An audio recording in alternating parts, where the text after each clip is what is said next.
I dropped Oreos on the floor, and now I'm gonna eat them. Burger King president. Why wouldn't you just call him the Burger King? As far as I'm aware, no one has died from a fidget spinner. People might not have, but their socialites certainly have. Someone played a prank on this guy. The toy itself is actually 7 inches long. That's a pretty large toy. Some would say too big. We're charged with 1 count of conspiracy to intentionally access computers without authorization. Yeah, that's what I tell my wife when she tries to go through my browser history. Did you play Minecraft? Oh, he's trying to prove. Alrighty, guys, you voted to watch this video from Wavy Web Surf. It's called "Disturbing Toys That Traumatized Kids." I am a little curious about what these toys are, so let's take a look at what we got going on here. Inherently disturbing about toy recalls. I mean, after all, you're dealing with a situation where a plaything which was intended to, bring joy within children ended up maiming or traumatizing them for the rest of their lives. You get your hand stuck in a little easy bake oven? That's wild. Okay. With the rise of social media, we've seen more and more instances of these dangerous toys pop up, with concerned parents taking to the web to report disturbing and harrowing encounters with these toys hurting their kids. Some of these reports actually resulting in full-on recalls. From a magic wand toy featuring secret gory imagery to... there was a Harry Potter wet broom that vibrated. And they had to discontinue it because apparently a lot of young girls really wanted to buy it. It's just wild, bro. It's just wild. Pokeballs causing suffocation in infants. How? These are the internet's most dangerous. Well, you're not supposed to swallow them. You have to tell that 6-month-old, hey, don't swallow that. They usually listen. They're usually smart about it. Dangerous toys. Before we get started, I want to thank today's sponsor, Cook Unity. Cook Unity offers batches of... Is that Obama? Before we get started, I want to thank today's sponsor, Cook Unity. Cook Unity... That's Obama. Wait, no, it's not. Oh, that's a woman. Sorry, my bad. Unity offers right to your front door. Yeah, that looks pretty good. I'm gonna go to this segment for me is brought to you by 7-Eleven. I'm gonna get taquitos after this, even though I shouldn't because I'm fat. Involving a magic wand toy that was purchased from a dollar store began circulating around the internet. The small wand-like trinket seemed innocuous enough, but the toy contained a dark secret. A secret that, when revealed, opened up one of the most bizarre rabbit holes in internet mystery history. This is the legend of the evil stick. It all begins in early November of 2014. What was the image?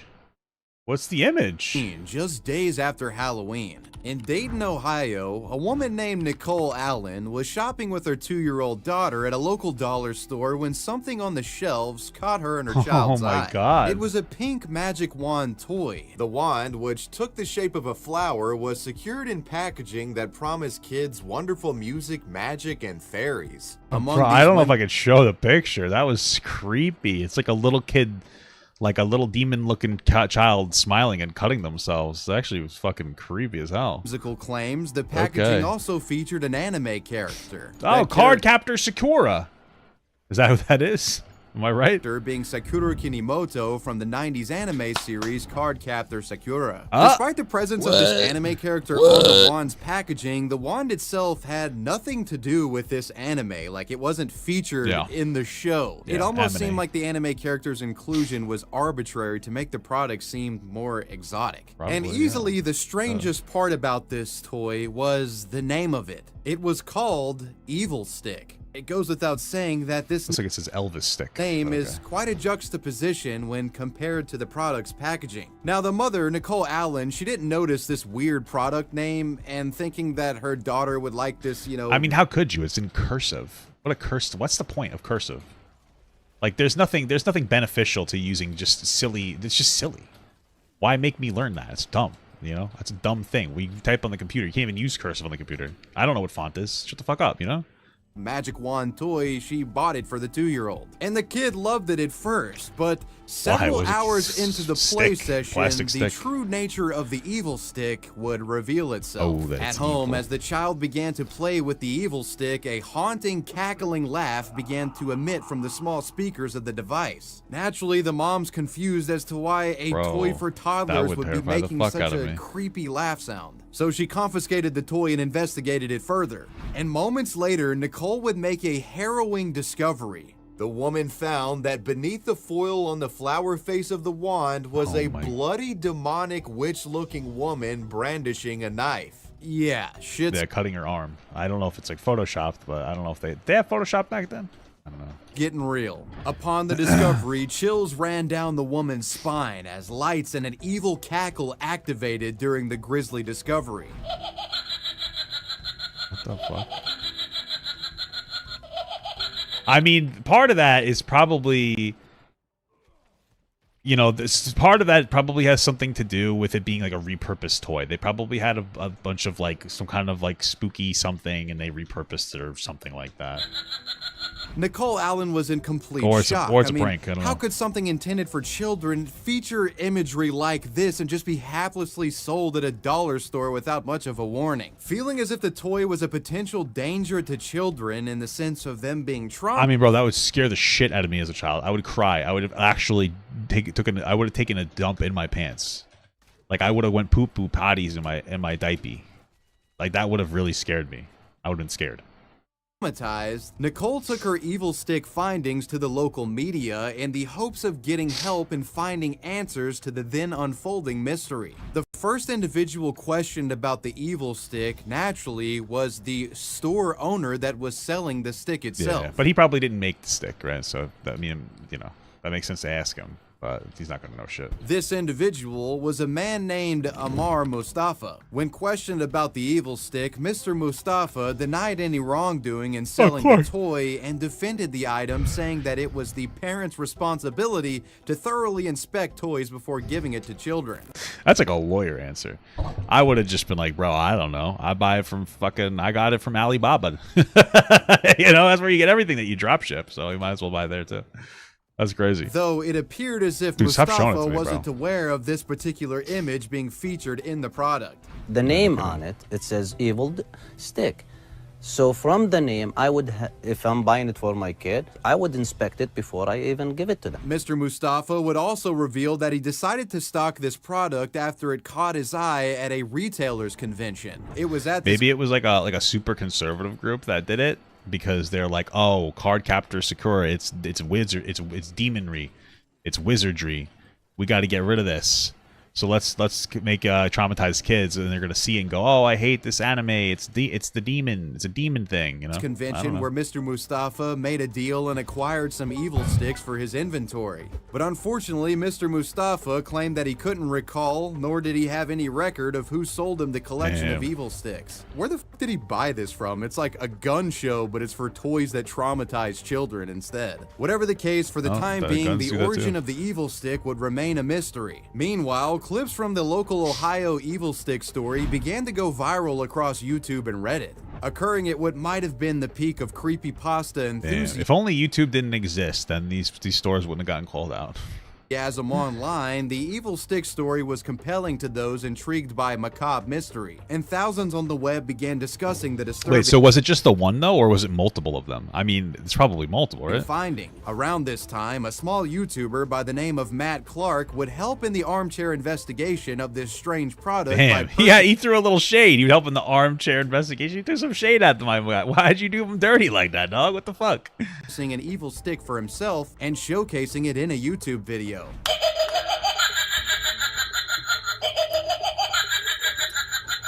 Clark was a freelance writer in the Dayton, Ohio area, and would follow up this video with a longer one in which he detailed everything he had discovered in his researching of the evil children's gizmo. Aside from giving the world a better view at the evil stick itself, Matt Clark also contributed to the evil stick investigation by bringing some new information to the table. That information being that not all evil sticks contained the same image. In fact, there were actually several different images a customer could be surprised with, none of which were as creepy as the witch, but zombies and ghouls were found. However, some evil sticks featured more age-appropriate images like friendly anime characters. I would imagine that you'd probably want it to just be Card Captor Sakura. since it's a card captor Sakura toy, you know? Okay. And angelic-looking beings. And the evil sticks that contained pleasant imagery were said to have played whimsical music like the packaging promised. Maybe he's just some asshole was trying to fuck around. That's something, unfortunately, I would have done. I would have done if I was working at the warehouse. I would have been like, I'm gonna fuck with this guy, you know? I'm gonna ruin some kid's life. I'm gonna change everything. I'm gonna put an evil stick thing on there and use some spooky witch sound. I'm just gonna fuck with this kid. You know what I mean? It's gonna be funny. He's probably like, wow, it blew up. Like this is one of those things where you do it silently, and usually you'll never know that you fucked somebody's life up for that. And then he saw it on the news. He's like, wow, and he did it again. You know.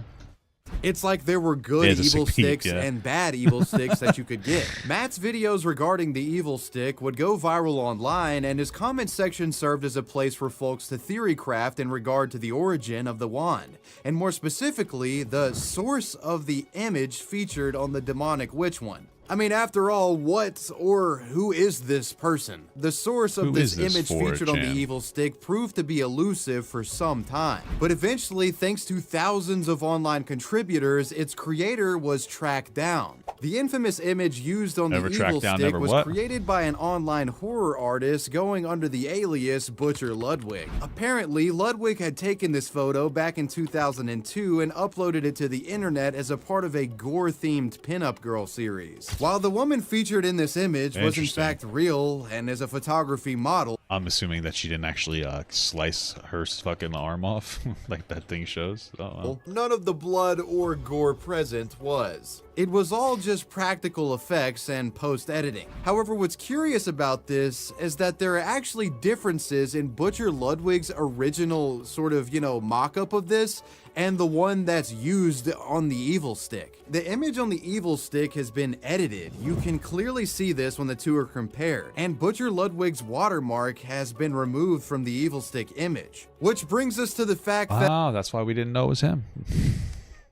that Butcher Ludwig had no idea that his artwork was being used for this bizarre product. Whoever manufactured the evil stick blatantly stole his artwork to use for its creation. Initially under fire from members of the public who felt that he was somehow responsible for the creation of the toy, Butcher Ludwig would explain to the internet masses that he had nothing to do with the art's inclusion in the kid's toy, and that the art was indeed stolen from him. Which of course brings us to the final stage of the evil stick mystery.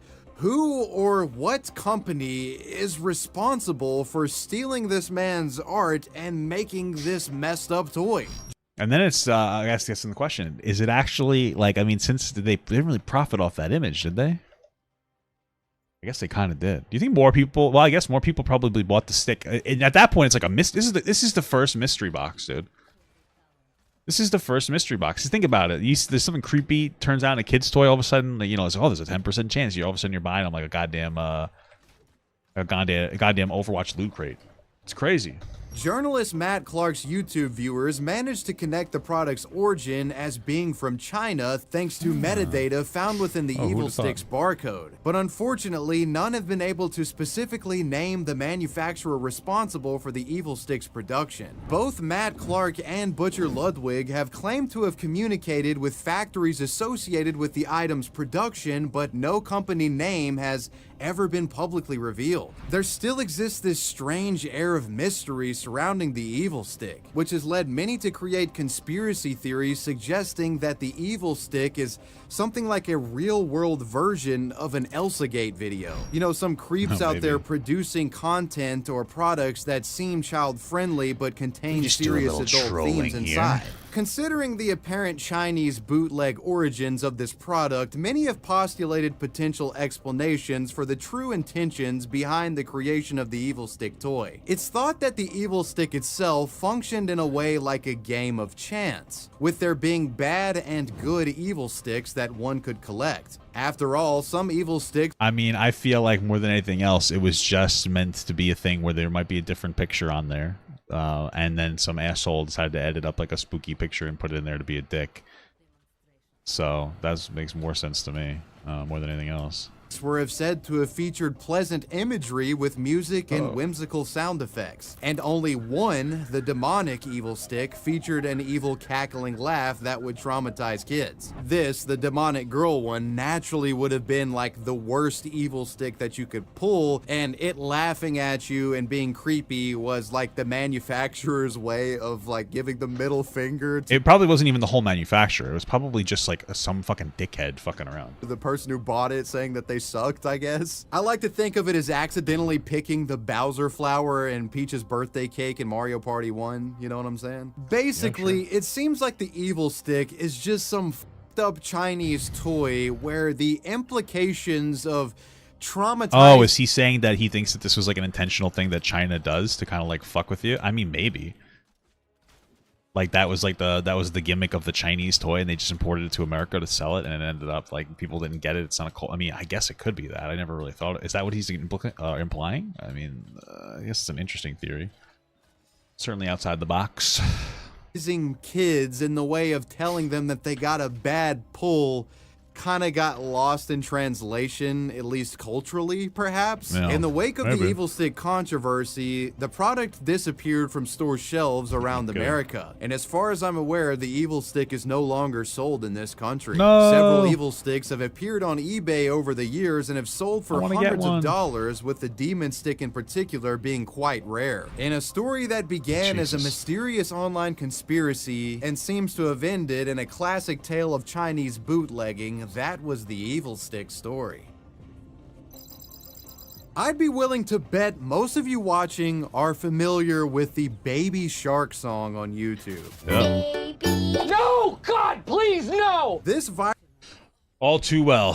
viral children's too jingle familiar. hit the internet in 2016 and went massively viral, in a sense. I thought that said 138 views. That says 13 billion views. There's no way.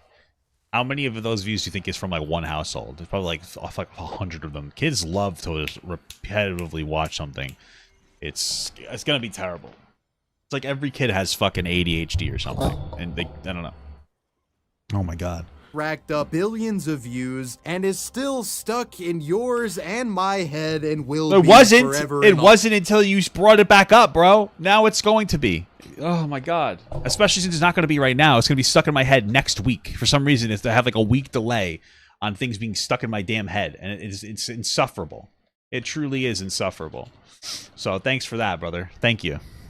all eternity. And with the popularity of Baby Shark on YouTube, the brand has essentially become an empire, with millions of dollars being generated off of Baby Shark every year thanks to this earworm of a song. Its popularity has generated a Nickelodeon cartoon series, branded grocery products, and of course... Well, I thought that the series came from, well, the song came from the series. I didn't know that the song, somebody made a song and turned it into a show. That's weird. Lots of toys. Sadly though, Baby Shark has somewhat of a dodgy reputation when it comes to its branded merchandise. Oh, dude, I already know what it is. I don't know if you guys knew this, but Baby Shark is based off of a predator. It's a shark. Sharks are actual predatory animals that eat people sometimes. I don't know if you guys knew that. Such is the case of a particularly dangerous Baby Shark toy. It all begins with a Baby Shark bath toy that hit shelves in May of 2019. This seemingly innocuous Baby Shark was sold at Target, Walgreens, Ross, and Walmart. The shark was made of a hard plastic material and included a feature where the shark would sing and swim along the top of water when placed in a bathtub or swimming pool. While many such bath toys have been on the market for decades now, the Baby Shark toy featured an insidious design flaw that was a big danger for kids. What images of this product do not properly convey is the sheer size of the shark. The toy itself is actually 7 inches long from nose to tail. Isn't that a good thing though? Because don't kids swallow toys and then because they're stupid? So isn't it a good thing for it to be like bigger than expected? Or am I just an idiot? So in the context of a child, that's a pretty large toy, which of course brings us to the rather sharp point on... I mean, 7 inches is pretty big. Is actually, some would say too big. As just in general. Some people would say 3 or 4 is a comfortable size So I think we should normalize that. This toy, that being the shark's fin. Since the release of this baby shark bath toy, this sharp, hard plastic dagger-like fin has reportedly resulted in 12 child injuries, Jesus. including lacerations and puncture wounds. The injuries resulting from children slipping and falling on the toy's rigid fin. Many of these injuries have reportedly Christ. sent kids to the hospital and required stitches. As a result of these reports, in 2023, the 7.5 million large baby shark water toys in circulation were recalled by their manufacturer, Zuru LLC. Consumers were told to immediately... Who would have thought that a sharply pointed like piece of plastic, hard plastic, would hurt kids? I never would have thought that. stop using the dangerous sharks and to contact Zuru for a full refund of $14 for each. Oh, the recall damn. stated the following, quote, consumers should disable the tail fin by cutting it on the full-size bath toy or by bending it on the mini-size bath toy, mark the body of the shark bath toy with the word recalled and the unique code provided during registration for the recall. Then upload a photo of the product showing it's disabled and marked at recallrtr.com/bathshark. Upon receipt of the photo, Zuru will issue a refund to purchasers. This recall is still somewhat recent and is an actively developing story. I'm unaware of any civil lawsuits resulting from injuries. Whatever the case, this situation is a dark stain on the Well, good thing they made so much money on the song with 13 billion views. Reputation of one of the most beloved children franchises to rise to prominence in recent memory. Baby shark. This next story was a toy recall that occurred in the early Burger King. You know what I used to get from Burger King that had those gold-plated Pokemon cards? Those were kind of cool. I remember I had one of those. Days of the internet when information didn't spread as fast as it does these days. It's one of the most disturbing and widespread recalls of all time, involving two franchises beloved by Americans. It's the story of Burger King and my Burger Queen. In 1999, during the promotion for the first Pokemon movie, Burger King held a $22 million promotion for the movie, releasing a set of 57 miniature Pokemon toys which were contained within small Pokeballs measuring 3 inches in diameter. Burger King distributed the toys through their Big Kids meal and regular kids I'm a big kid. and the promotion was I'm set a big to last kid. through November and December of 1999. These Pokeballs were manufactured by Equity Marketing Inc. in Los Angeles, California, and could be opened by pulling the two halves of the Pokeballs apart, revealing the Pokemon toy inside. Now, for you true 90s kids out the quality of that toy is fucking abysmal dog shit garbage. there, you most definitely remember this promotion. It was a massive deal, and I remember having multiple of these toys, you know, as a kid. It's a fucking miracle that I'm still alive, considering what I'm about to detail to you all. Yes, in Yeah, I mean, I wouldn't have a problem swallowing it, but passing that out of my butthole, that would have been fucking brutal, you know? Damn. 1999, the Pokemon craze was at its height. And this toy run was a massive hit for Burger King. Restaurants were wrapped with customers attempting to get their hands on Pokeballs, and unsurprisingly, This guy's name is DK Pika or something. What the fuck? shortages occurred. These BK Pokeballs were such a fixture of public interest at the time that the Burger King president of North America even went as far as... Isn't it crazy that he's a Burger King president? Like, literally, why wouldn't you just call him the Burger King? I don't understand. It's fucking ridiculous. Newspaper advertisements apologizing to the public when there were shortages. However, what we'll soon find is that shortages would be the least of Burger King's problems, as an insidious design flaw within the Pokeball itself would begin to reveal itself. A design flaw with lethal consequences, might I add. On December 11th of 1999, it was being reported that a 13-month-old girl in Sonora, California was found unresponsive in her playpen by family members. When she was turned over, the family discovered that the girl had a Pokeball suctioned to her face, one side covering her mouth and the other her nose. That's terrible. The Pokeball had suctioned to the toddler's mouth and she had suffocated to death. It's unfortunate because if it operated as intended, that would have never happened. It was supposed to catch the child and not suffocate it. You know what I mean? And that's the most horrific part of that situation. You know, so then all they would have had to do was throw it on the ground and the baby would have been fine. After this tragedy was revealed to the public, the local sheriff's department issued a warning about the Burger King Pokeballs, citing the toy as the cause of the infant's tragic passing. It was noted that the small diameter and concave structure of the Pokeball made it particularly susceptible to suctioning. A teething baby could chew on the toy, manipulating it in a way where an airtight seal would be made, posing major suffocation risk. This was the first time in history a Burger King toy had been associated with the death of a child, but the burger giant would initially attempt to shirk responsibility regarding the matter, claiming that there wasn't enough conclusive evidence to prove that their toy was the direct cause of the child's death, and that the kid's passing could have possibly been due to completely unrelated factors. Or maybe, you know, could have also been the parents giving their kid a fucking Burger King. Like, listen, that shit isn't something that should be on the market for kids, I don't think, because it's too small, and like we have to absolutely need to be like very aware of like these different things, and I agree with that. But at the same time, like, why did you have your fucking toddler in a bed with a fucking ball that was swallowable? You know, that is like a real question for me. You know, I don't think I feel like, you know, what the hell were you doing? Probably was an accident. It's just like, damn, that sucks. You know. Despite the ball being found on her mouth, but okay. They said this, but then it happened again. On December 23rd of 1999, 2 days before Christmas, a girl from Kansas reportedly got half of a Pokeball stuck on her nose and mouth and nearly suffocated in her own home. Thankfully, the girl's parents managed to remove the suction seal before she was killed. She would receive treatment and suffered no serious injuries. This second incident was reported by news media and raised eyebrows among the public. They couldn't ignore the Pokeball flaw any longer. This second incident left Burger King with no other option than to act. Public pressure was mounting and consumer panic along with it. So with this in consideration, Burger King Pokeballs would cease distribution immediately and a recall would be issued. And by Christmas Eve of 1999, all Burger King toys were removed from stores. Several days later, on December 29th of 1999, a nationwide recall was issued. That's when you know you can't sell it because it's going to become a collector's item, okay? So, along with this recall came several ominous warnings released to the public by Burger King that were on both print and television. Burger King issued a statement to parents urging them to immediately take away all Pokeball containers from children ages 3 and younger. The most disturbing thing to come out of the again, recall, like, I just feel like, why were you giving them to 3 year? That's so small. Like, is this a new thing that we didn't know? Oh, you tried to tune into the stream last night, but I came right as an edit. Oh, I'm sorry, brother.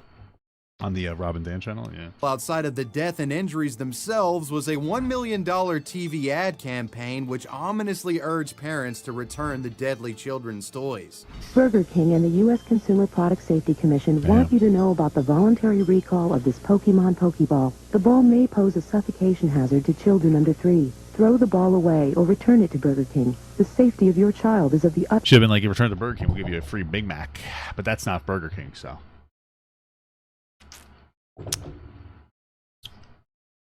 Yeah, sorry. Most importance to us. And while these what do they got at Burger King? I don't really go to Burger King. It's not bad. It's like I go on there when I go to New Jersey or I go to Pennsylvania with my wife. We pass through New Jersey. I love it then. It's my favorite. You know, it's like I like stopping at the pit stop and doing that. It's cool. Creepy television ads were certainly effective in getting attention of the public and urging them to recall the Pokeballs. Sadly, deaths were still occurring as Pokeballs were out in circulation still. While the recall campaign was ongoing. Here you go, little kid. Eat this. Kids put things. I understand the recall and everything, but like I don't understand. Like, why would you give that to your kid? It's a small ball. It fits in their mouth. Like, you shouldn't be doing that shit. A 4-month-old boy in Indianapolis. You could return it? I'm sure you could. Gonna give it, they'll be like, okay. Indianapolis, Indiana would fall victim to one of the deadly balls. The Pokeball suctioning to his face, causing the child to suffocate in his crib. And in true macabre fashion, the more Wait, what do they mean by suctioning to their face? Am I missing like a factor? Is it that it gets like suctioned in them? I'm a little confused about the Pokeball thing. I'm thinking they're putting them in their mouths. It seems like there's something else going on.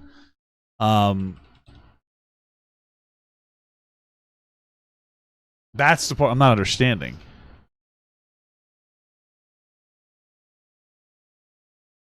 I wonder. deaths occurred, the faster the word spread about the recall. And eventually enough death would occur that awareness would be high enough that most parents were finally privy to the fact that these Pokemon toys were dangerous. Parents would begin destroying them on... Oh, you know, I guess it was just suffocating them. It was the right size to cover the nose and the mouth. Wait, what? It was just the right size to cover the nose and the mouth, and owing to the public's plastic's probability, the child may suck the air out, creating a vacuum effect that causes the ball to become stuck to the face. What? I'm not understanding. I'm a fucking idiot or something. It's like you suction cup to your mouth. Are they saying it's open and it's suctioning to them? Okay, interesting. And eventually this crisis would come to an end. In the wake of this Pokeball crisis, Burger King received heavy criticism for their initial reluctance to initiate a recall of their toy. Equity Marketing, the company that made the toys, rebutted critics, stating that before launching the toys, they ensured I missed a picture of it. The initial wake of destroying privy to the this. Oh, okay. I thought it had a hinge on it. I thought it had a hinge on it, and that it was like bop bop bop. So what they're saying is it would get stuck in their mouth, and it would create a vacuum effect. Oh, I'm thinking it's like one that pops open and like this. You know what I'm saying? And so I'm like, how do you like fuck around with that? But the biggest issue is that like there was no hole in it. So if they had a hole in like the top and the bottom or something that air could pass through, this might not be as much of an issue. Okay.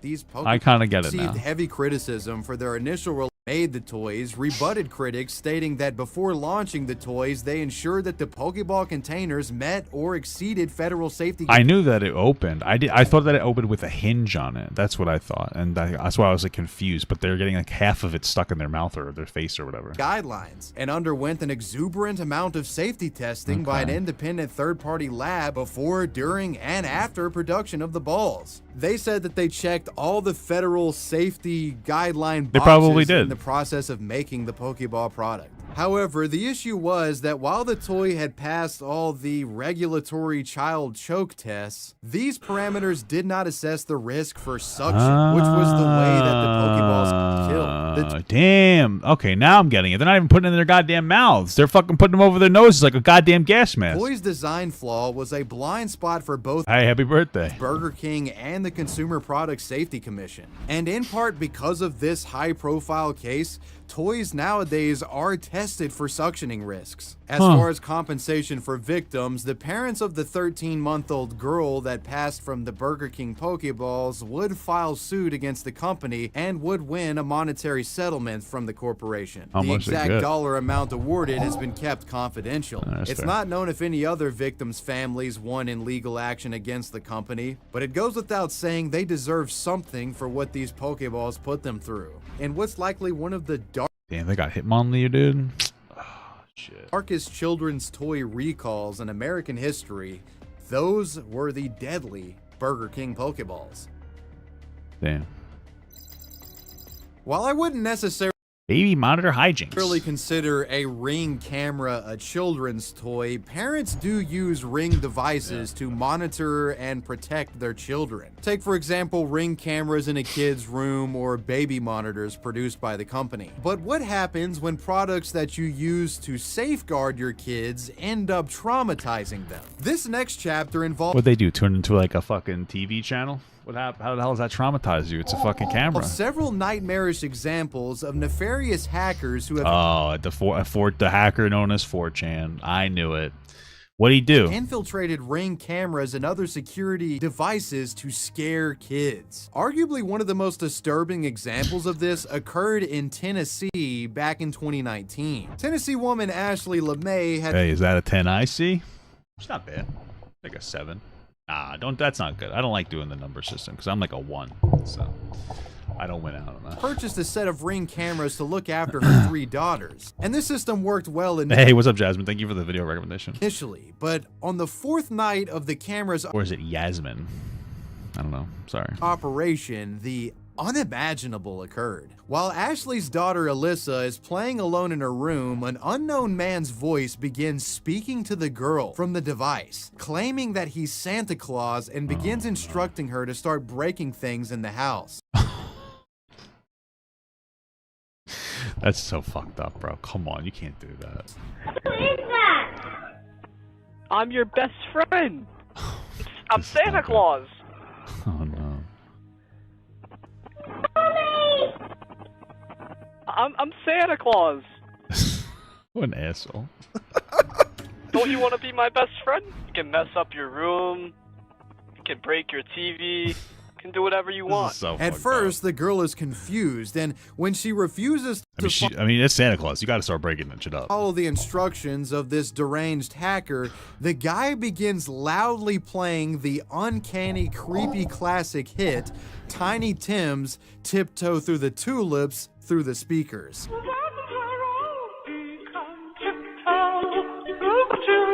The girl's father would hear this creepy ruckus and rush to the scene, intervening and putting a stop to the harassment. Wait, so you're telling me that when the kid said "Mom," you didn't respond, but when you hear a creepy song, you respond? The kid probably complains too much. You know, that's why. You know what I mean? You get what I'm saying? The girl cried wolf.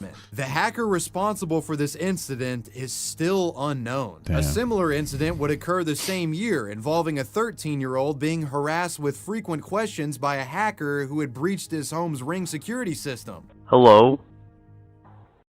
I was so terrified. The other day, my garbage can we have like an automatic garbage can. When you put your hand over it, it goes and it opens, and you can hear it opening. It makes like a little sound. And I was taking a piss the other day. I was in the house alone, and it opened. Shit my pants. I walked over there. I was terrified. I was ready to fight though.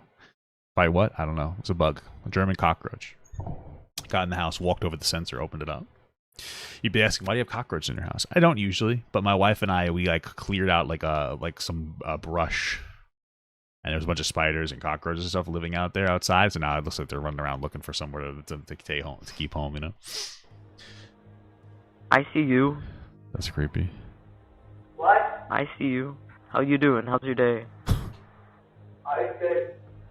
What's your Okay. name? Dude, that's terrible. Because if it was me, my fucking balls would be out. I walk around the house naked. Some hacker hacks in and sees my fucking little dingleberries, you know? My little ball. Well, my balls are big. My wiener's not big, but my balls are big. So it's like I'm walking around just fucking... It'd be crazy. That'd be so embarrassing. Lamar. What up, Lamar? How's your day? It's good. Do you play Minecraft? Oh, he's trying to groom him. He's trying to have sex with him. Of course, It's he doesn't terrible. play Minecraft. I don't know. I don't, because I'm not a pedophile. Minecraft, the only people who play Minecraft are children and pedophiles. It's a fact. I don't know the fact. Do you play CSGO? While this hacker seemed No, I play CS 1.6, pussy. less malicious and honestly just kind of like started a conversation with this kid, I can't even begin to stress the disturbing implications of, you know, hacking into someone's house and being able to communicate with them. It brings chills to my body, like really. Yeah. Reports of these Ring hackings would go viral online and in local media. Regarding the hacks, Ring said in a statement, I feel like this one's not as bad as the Pokeball one. December of 2019, quote, "While we're still investigating this issue and are taking appropriate steps to protect our devices based on our investigation, we are able to confirm this incident is in no way related to a breach or compromise of Ring security." Thank God we made sure we ran defense for the company known as Ring. But thank you. In 2020, the hackings would escalate even further. During this year, an Atlanta, Georgia family was spied on and swatted by a malicious hacker for seemingly no other reason. Why is it that the little white girl was told that it was Santa Claus? The other kid looked white, and he was just like, "What's up? Do you play Minecraft?" And the black family gets fucking swatted. Like, I don't understand. fulfill some sadistic power fantasy? Change all your shit. Stop using the same passwords for everything. That's sick. We are sick. Yeah, we are disgusting. You This is the 15th one today. We do this all over the United States. The stakes Why? were now higher than ever. I mean, after all, this thing has gone from just messing with kids by playing creepy songs all the way to potentially putting families' lives in danger. Fortunately, though, around this time, it was discovered how these hacks were taking place. And it essentially all boiled down to weak passwords. See, it's not all too uncommon for social media sites. That's why my passwords are so good, I always forget them. And then I don't bother logging into my Hulu account. It's next level intelligence right there. You don't know. You don't know how it goes. I do. Sites and other online services to experience data leaks where user information, including login info, finds its way onto the internet. What Ring hackers were essentially doing was accessing these data leaks that were associated with different, websites and services, and basically, trying to brute force their way into Ring camera systems by using old passwords from other services, because a lot of people just use the same password for everything. While a majority of those who committed Ring camera hacks were never identified or criminally punished, a small handful of Ring hackers have been arrested and prosecuted. In 2022, two men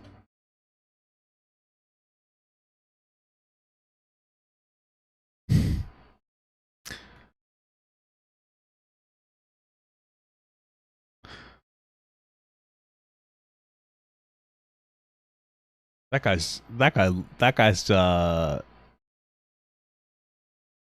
someone played a prank on this guy. Someone super glued his ears open or something.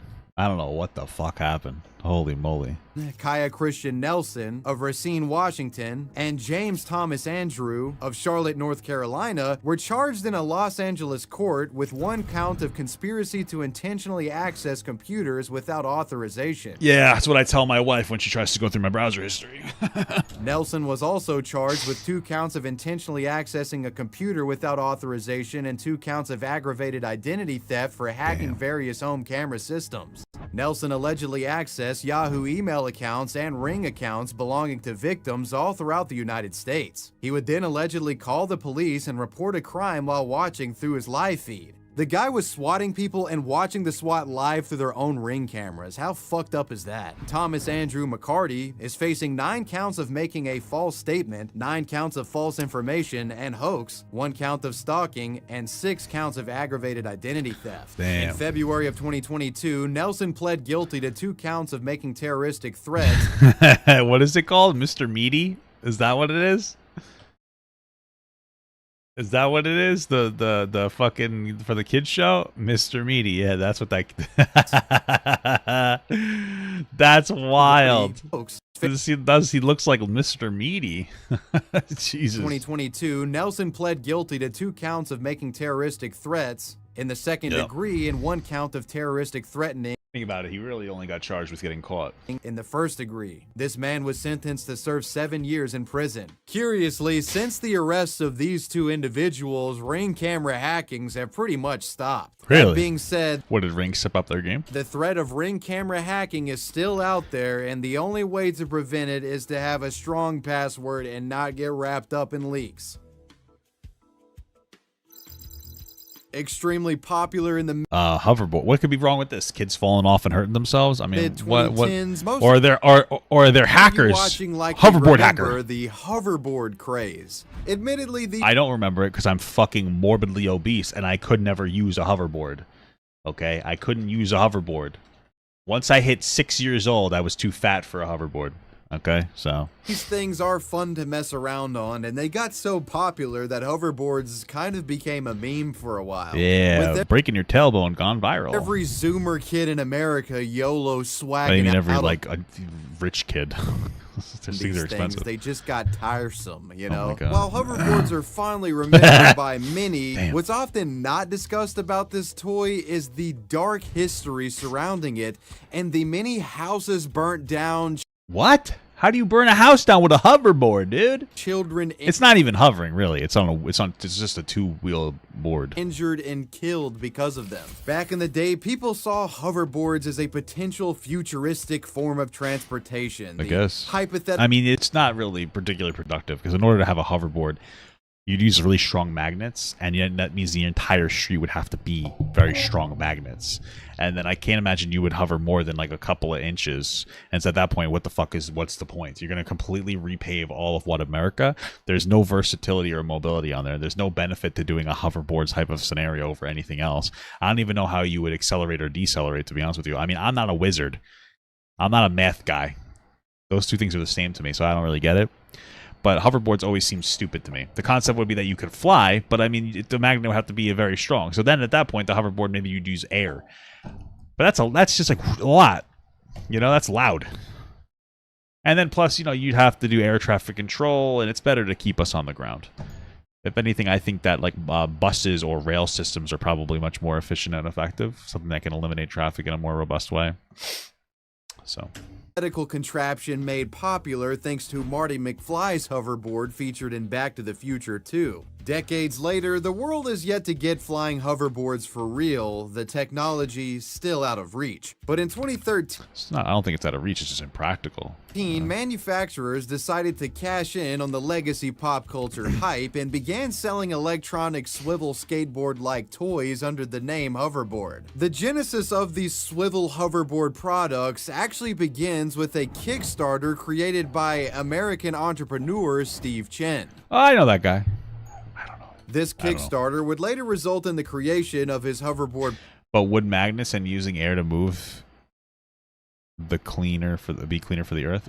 Probably, but who cares about the earth? It stinks. No, I'm just kidding. That makes sense. Product which sold under the name Hovertrax. For those who don't know, hoverboards move by the user tilting in the direction that they want to go. It's also possible to get the board to spin in a circle by tilting your feet in opposite directions. When hoverboards hit shelves, they were I used the hoverboard once and I crashed right to the ground. Snapped in half. Almost an immediate hit, and much of this was in part thanks to how popular social media was at the time and videos of the not like it's not now, hoverboard spreading virally. Videos would surface online showcasing various celebrities like Justin Bieber, Jamie Foxx, Kendall Jenner, and more riding hoverboards, and dozens of funny fail videos surfaced as well. Could you imagine looking up, like just Googling or going into YouTube and looking up funny hoverboard fail videos? Like that's just like that's like you're just sitting at work or you're at school and you're like, I cannot wait to get home and watch funny hoverboard fail video part 17. Like this, I'm fucking stoked for it. Today's the release. Showing Viners, YouTubers, and everyday people busting their asses and crashing their boards. Much like scooters and bicycles, hoverboards became a hugely popular hit with children. By June of 2015... yeah, and you could hit children with them because they're small enough. You know, and the wheel might not leave a bruise. I'm kidding. This is a joke. Copycats of the hoverboard began flooding the market, and the quality of these products began to suffer as a result. Now, you might think the danger being posed to the youth in regard to this product was, you know, simply kids crashing and busting their head open on the because board. you know what? I haven't seen a single one of them wearing a helmet. Why wouldn't you do that? But the real insidious danger with the hoverboard was actually the risk of these things exploding and catching on fire. Many of these fires... I feel like it would catch on fire and then explode. Causing entire homes to be burnt down and lives ruined. With low-quality hoverboards now in the hands of consumers, videos began surfacing on the news and social media showcasing hoverboards bursting into flames. What the fuck? That's insane. How does that even happen? One Louisiana family who purchased a hoverboard for their son's Christmas gift unfortunately lost their entire home, thanks to the board igniting and setting fire to the property. As more boards were proven...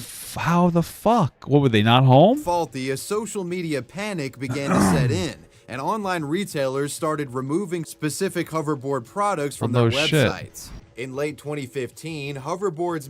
Swagway X1 review. The bottom line.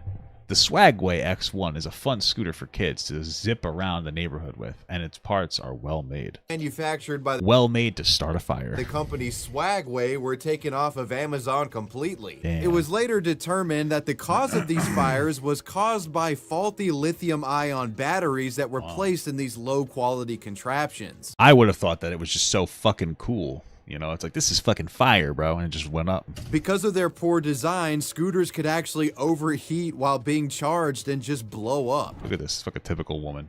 Oh, let me stare at a fire instead of getting a fire extinguisher. Good job. Businesses started banning people from using hoverboards. There you go. And that's a woman too, so I guess it's not a woman thing. And many airlines banned the product from being placed in carry-on or checked baggage due to safety issues posed by the batteries. Damn, imagine a 912. It's just like fucking 12 hoverboards thrown into luggage and they put it on the plane and the plane goes down. That would be fucked up. Holy shit. Quote, Delta. No, sir, you cannot have your water on the flight, but yes, you can bring the Swagway hoverboard X1 onto the flight. That of course is safe, but not. Of course, you have to throw that bottle of water out. I'm sorry, you have an ounce of toothpaste on you, sir. You're a fucking terrorist. Get off the plane. You're banned from flying. You're on the no-fly list. You're done. We're gonna put you on the FBI watch list. You are not allowed to bring shampoo, toothpaste, none of those things. Water, preposterous. You want to bring a fucking Swagway X1? That can go on the plane. That's cool. Bring that on the plane. That's fucking awesome.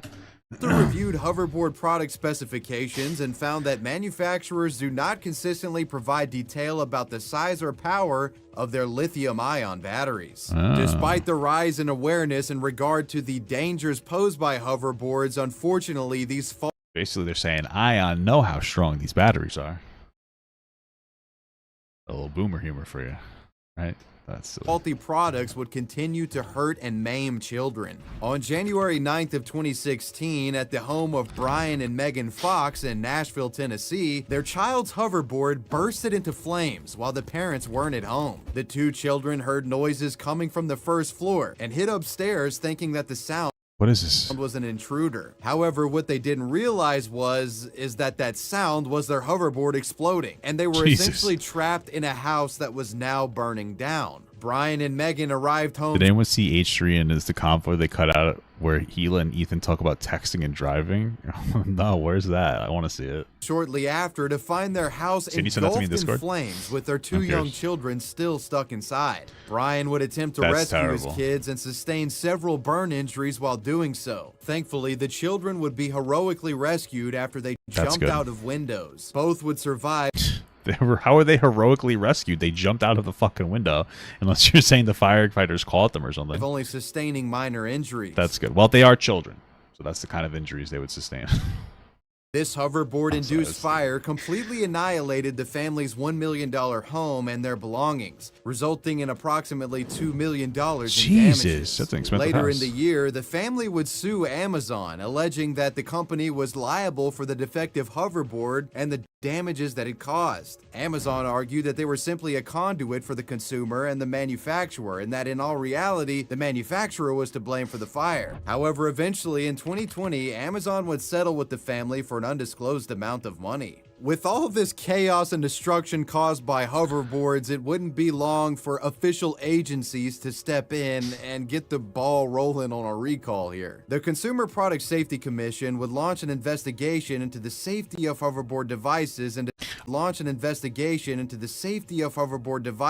determine that the lithium-ion batteries within them could overheat and pose the high risk of catching fire. And after these Jesus, there's no way they didn't know that though, right? I mean, that seems like something that we have a pretty high standard on when it comes to batteries, no? Or am I just a moron? Am I just an idiot?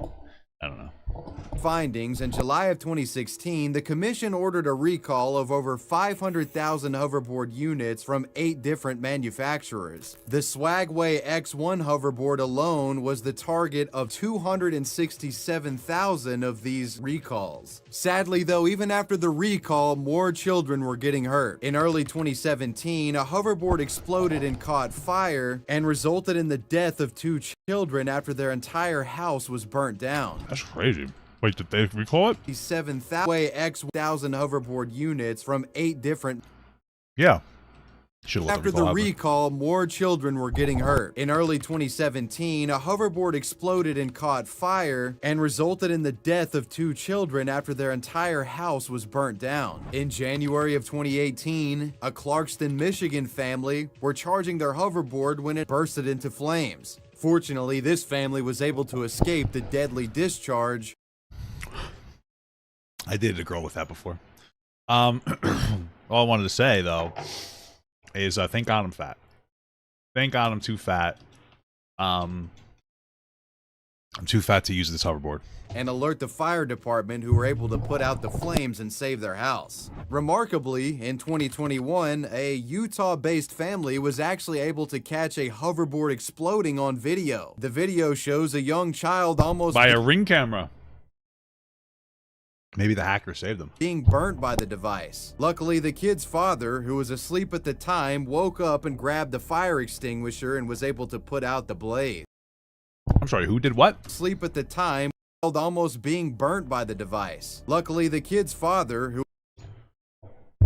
I'm not trying to be that guy, but this woman is just throwing kindling on the fire. Who was asleep at the time... Just get a fire extinguisher, you silly goose. What are you doing? Her first thought is to hit it with she got an oven mitt. Almost being burnt. She went and found oven mitts instead of the fire extinguisher. Why? Why wouldn't you just get the fire extinguisher? I don't get it. Hey, silly goose. Burnt by the device. Luckily, the kid's father, who was asleep at the time, woke up and grabbed the fire extinguisher and was able to put out the blaze. On April 1st of 2022, in Hellerton, Pennsylvania, a 10-year-old girl and her 15-year-old sister were both killed in a house fire reportedly caused by a hoverboard. And sadly, even after there being problems with these hoverboard... What a shame, man. What a shame. Never getting that for my kids. Products for close to half a decade at this point, defective ones are still making it onto store shelves and hurting kids. Hopefully this trend dies down in the near future, but with hoverboard deaths and injuries within the last year, it's not looking good. In the realm of these fad, flash-in-the-pan toys... The fidget spinner. What is the fidget spinner doing? I mean, other than... Here's what I think the fidget spinner is doing. Kids are getting beat up for using them. And they might deserve it. I would never say that, though. The king of all of them is without a doubt the fidget spinner. With their bright colors, collectible nature, and of course... This is stupid, but like you know those pop things that they have in the stores where you like just pop the bubble in there? I never realized that was supposed to be to emulate bubble wrap. But I hate, they have this whole thing, they call them like stimulation toys. It's like this whole, it's and yeah, I understand that things can be stimulating, but it's like, I feel like it's this trend for everybody to have like autism. Like, oh, here's a stim toy. Oh my God, I'm stimming. You know what I mean? Like, I guess I stim too sometimes. I do particular behaviors that'll make me feel better. I mean, I have OCD, so sometimes I have to like do a certain thing. But it's just like annoying how trendy it's become. You know, how trendy these things have become, where it's like mental health is trendy, it's sexy, it's fucking, it's weird, it's bothersome. You shouldn't want to have an issue. Like, I have my own issues. I have OCD, I have ADHD, but I don't see me glorifying it. You know, it's just like annoying. Because then you get a bunch of kids that are like, I have this. It's like, no, you don't. You're just being stupid and annoying. Like, you're just diagnosing yourself. You're an asshole. Seamless spinning function, these fidget spinners prove to be quite the Whoa, it's like a fucking Beyblade toy found amongst the youth in the late 2010s. Shit, look at the trick I spinners can were do. said to have possessed emotional and mental Fidget spinners are just like the new fushigi. You guys remember that? Just a ball. benefit to kids, helping some children deal with anxiety and stress. While these jerk off. aforementioned benefits surrounding fidget spinners are up for debate, okay, what's undeniable about this product is that it has a dark side of hurting kids, with reports of fidget spinners causing psychosis, being poisonous, and being used in attempted child kidnapping. What? Fidget spinner-like products have been available since 1993. Around this time, a woman named Catherine Hedinger developed an early spinning toy prototype with the intent of helping kids deal with emotions by way of distraction. However, this style of fidget toy wouldn't I would just turn on Thomas the Tank Engine, to be honest with you. become popular until decades later, starting in 2017. In 2017, an aspiring businessman by the name of Alan Marmon saw potential in the toy if only it could be mass-produced, leading him to create the Fidget 360, a product that would become the model. Why does it look like PlayStation 1 graphics? Like, it's just the weirdest looking thing ever. For all modern fidget spinners found on shelves today. The Fidget 360 toy was marketed as a way of helping young teens and children cope with autism, ADHD, and anxiety, despite there not being any solid research proving the notion at the time. Whatever the case, fidget spinners are fun and addictive, and Fun? I had one for a little bit. Star Wars.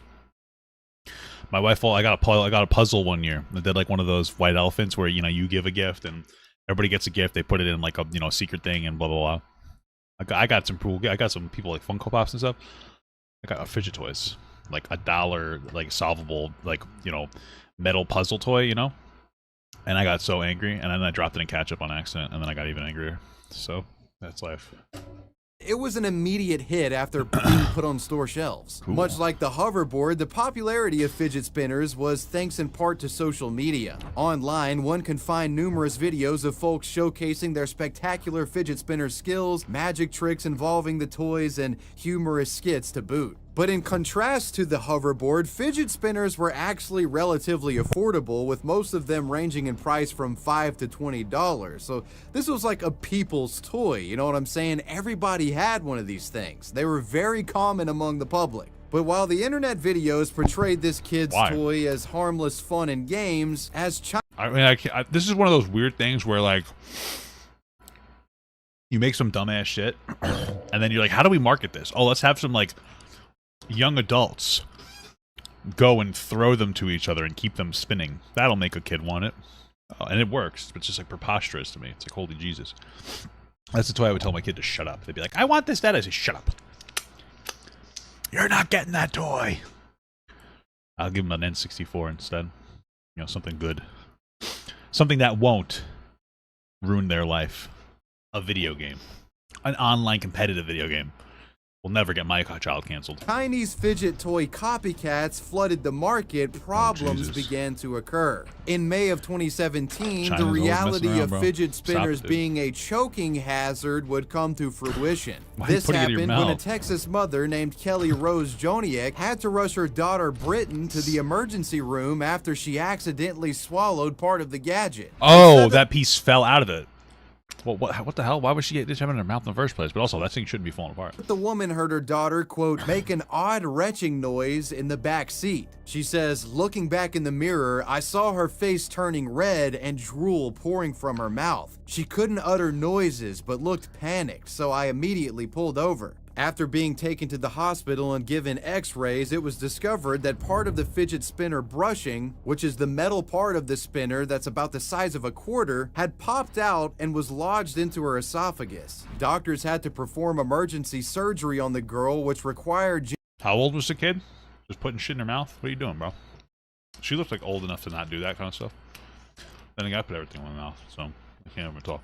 General anesthesia. Thanks to an endoscopic procedure, the brushing was safely extracted from her body. The mother says, fortunately, thank God the brushing survived. We had a positive outcome, but it was pretty scary there for a while. From this, I wish to offer some word of caution to parents. Fidget spinners are the current craze, so they're widely distributed. Kids of all ages may be getting them, but not all spinners come with age-appropriate warnings. The brushings pop out easily, so if you have young kids, keep in mind that these present a potential choking hazard. And fidget spinners were not only a choking risk, there were some deranged criminals out there that were using the popularity of the fidget spinner and using the spinners themselves as bait to kidnap children. I mean, it's cheaper than candy, because then you got to keep buying new candy for new victims, you know?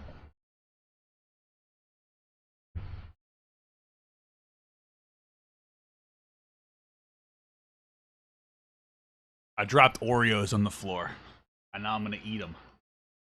I don't fucking care, dude. I don't care.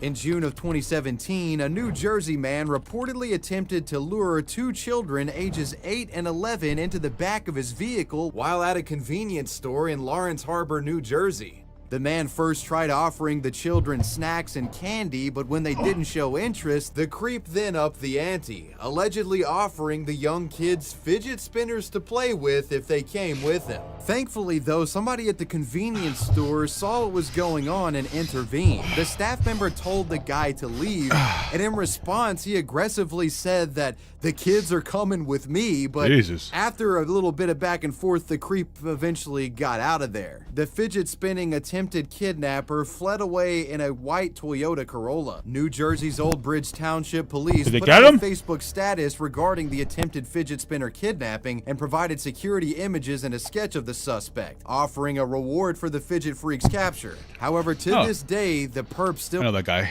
It's Sid from Ice Age.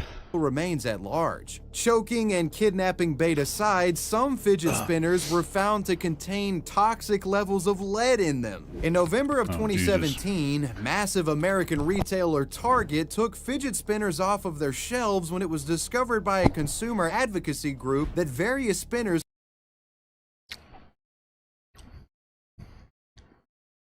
The Target sign looks like a fidget spinner spinning really fast. off of their shelves. Coincidence? I think not. When it was discovered by a consumer advocacy group that various spinners contain dangerously high levels of lead. Jesus. That lead being found in the metal bearings of the spinners. Quote, new report on high levels of lead, 300 times the limit in some fidget spinners. As a result of this, Target would remove the product. Fortunately though, despite the possibility of lead poisoning, kidnap baiting, and choking hazards, as far as I'm aware, no one has died from a fidget spinner. Let's hope it remains that way.